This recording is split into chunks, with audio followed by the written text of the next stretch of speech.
Once a giant, always a giant. For me, it's only a giant. What's going on YouTube? Diggy546. Definitely hit that subscribe button if you're new. Like the video if you like the video. And I won't tell if you click that bell. But let's go ahead and get into this. All right, so the playoffs are coming up. I'm going to try to ramp up the content. We're going into the playoffs. So listen, I got to ramp up the content because who knows? We had to wait 6 years. The last time we were in the playoffs, we thought we would be able to come back 2017 and pick up where we left off, signing Brandon Marshall and all that stuff. We had to wait 6 more years to get back into the playoffs. So I'm going to savor every moment of being a playoff team. So, first thing I want to talk about here, I'm going to drop a video talking about Daniel Jones and where I'm kind of seeing from that perspective. Probably tomorrow. I might record it today, but you all see it tomorrow or the day after or something like that. But today I want to talk about resting players. And this is something that's huge to me. And I think people are kind of overlooking it. And I'll go over some pros and cons of resting versus not resting. I'll start with if you decide to rest the players. The pro for that is you got some players that are banged up. Adoree Jackson is out. Um, he just got back. You got Azeez Ojulari. He's probably could play, but you think those guys will probably rest either way. But you got some people that you can get healthier. You got some people like Saquon who's got a bunch of carries, the most carries he's ever gotten in his career. You think he probably could use a bye week. You got same thing. Daniel Jones has carried the ball more than he ever has in his career. He could use a bye week. Uh, a ton of young players who have not played extended time. Richie James, yes, is a vet, but he's also never played as many offensive snaps. Isaiah Hodgins has not played this many offensive snaps. Uh, Guys all over the field. Evan Neal, he's coming off of an injury a couple of months ago, and he's also a young guy, and he's never played this many games in a row. Same thing with Thibodeau. So we got a ton of young players and a ton of players coming off injury that will benefit, and just a ton of players in general that could use that week of rest. This season has been a real grind, and their bodies probably would benefit and feel much better going into the playoffs after that. Also, when you think about it, there's the Giants are locked into the 6th seed. So from the Giants, coaches always say focus on yourself. We got to focus on what we do, what we're doing. If you want to focus on yourself, the only benefit to winning this game is saying like we're not a fluke playoff team. We got to 10 wins. That's really the benefit of winning this game. And I'll get into some more benefits on the other side, and I'll get to my opinion. But when you kind of look at it from a general perspective, when you take everything, all of the intangibles out of it, the only real kind of benefit you get is that you get the 10 wins, which is an accomplishment, yes, but that's really your only benefit from a high level is that you get the 10 wins, that you beat a division rival. Uh, that's pretty much it at that point. I mean, you look at these two teams. Eagles won the first game pretty easily.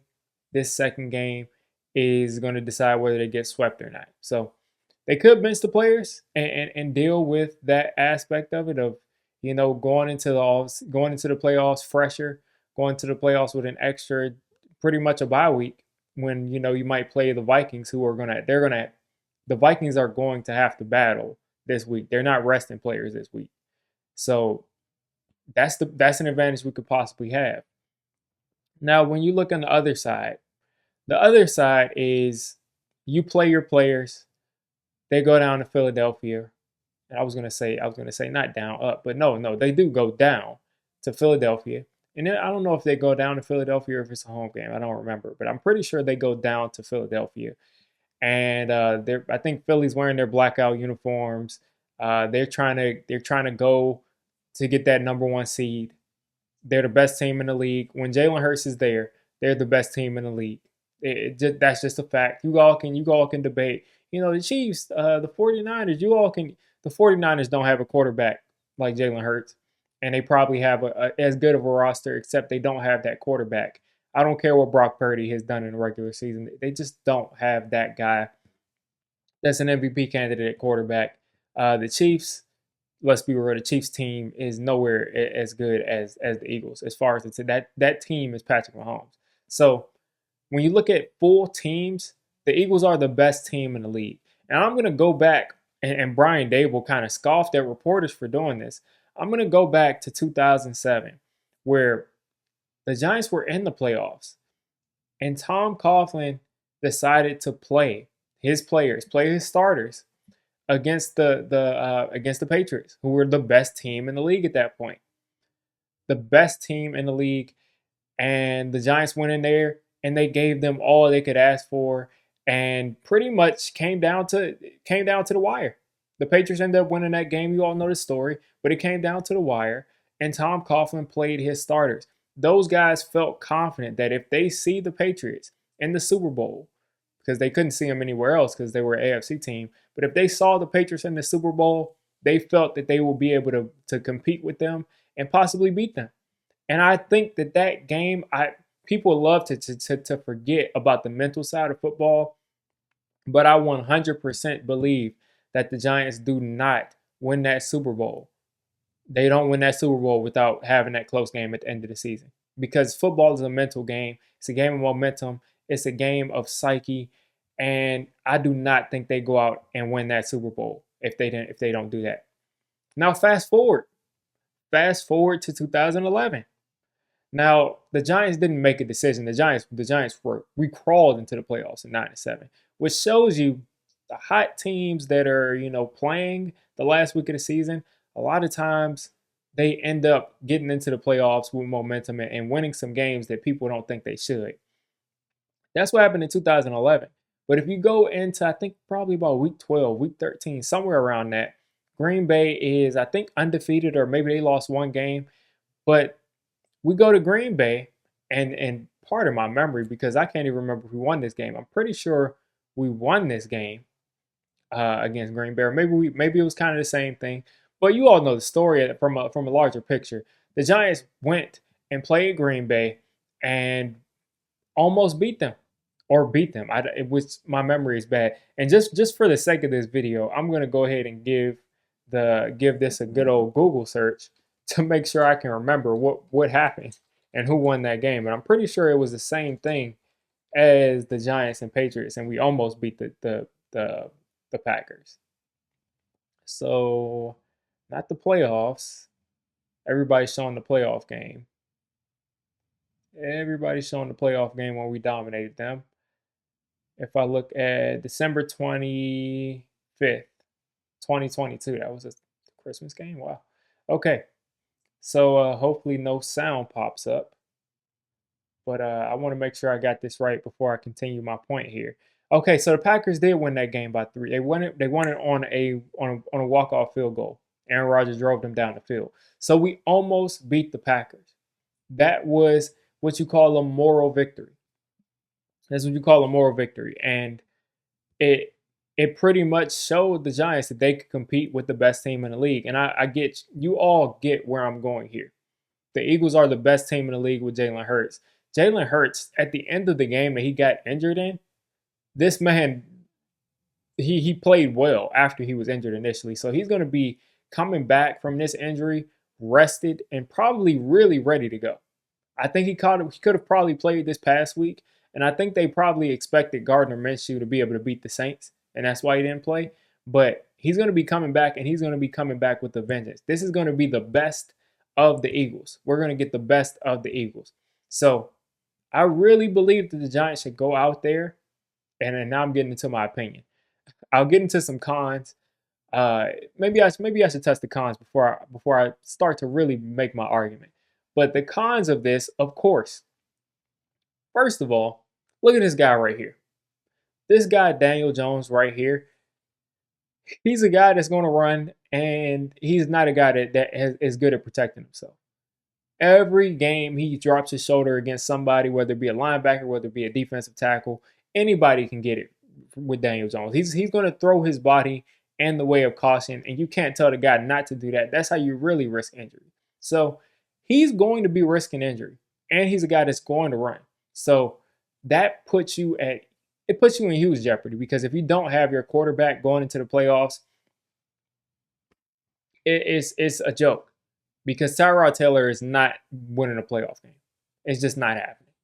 So if we don't have that guy, same thing. And then when you look at Saquon, same thing. He's been a guy that's gotten hurt in the past. Not to say that he will, knock on wood, but we could lose a very, very key player if we decide to say we're going to throw our starters out there and we're going to compete to go out and win that game. That's the big problem with that. And the other thing is, you're going out there and you're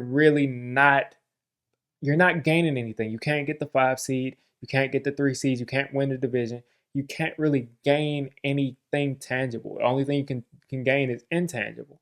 So to make my argument, after I've kind of laid that part out, the Giants have the ability to go to the house of the best team in the league. When they got their backs up against the wall, they went from the 1 seed, and if they lose and some things go wrong, the Eagles could possibly be the 5 seed. So they are not happy. They're not happy, and we're going to get the best of them. And one, it's a division rival. And do you really want to sit down like the Eagles did? Do you really want to sit down and allow them to just go out there and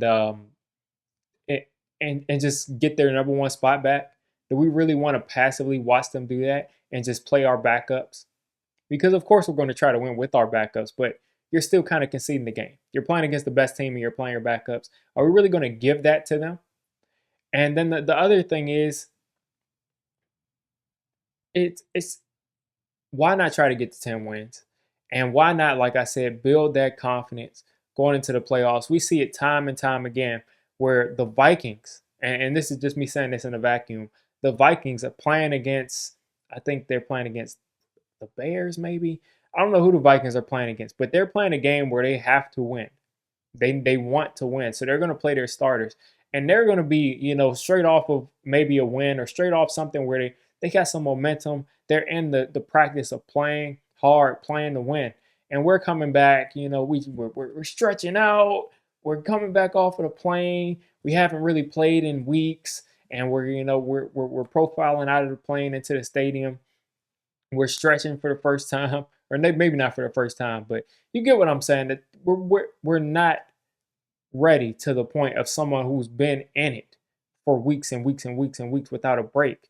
We're not the same level of ready when we go into Minnesota. So I really believe that the Giants should play their starters, and I believe we should go out there and win, because if the Giants were the Eagles, by all means, rest your starters. But the Giants are not. The Giants are overachievers. We have not won the ability to go out there and say you've all earned a bye week, because we won 9 games. We haven't earned anything.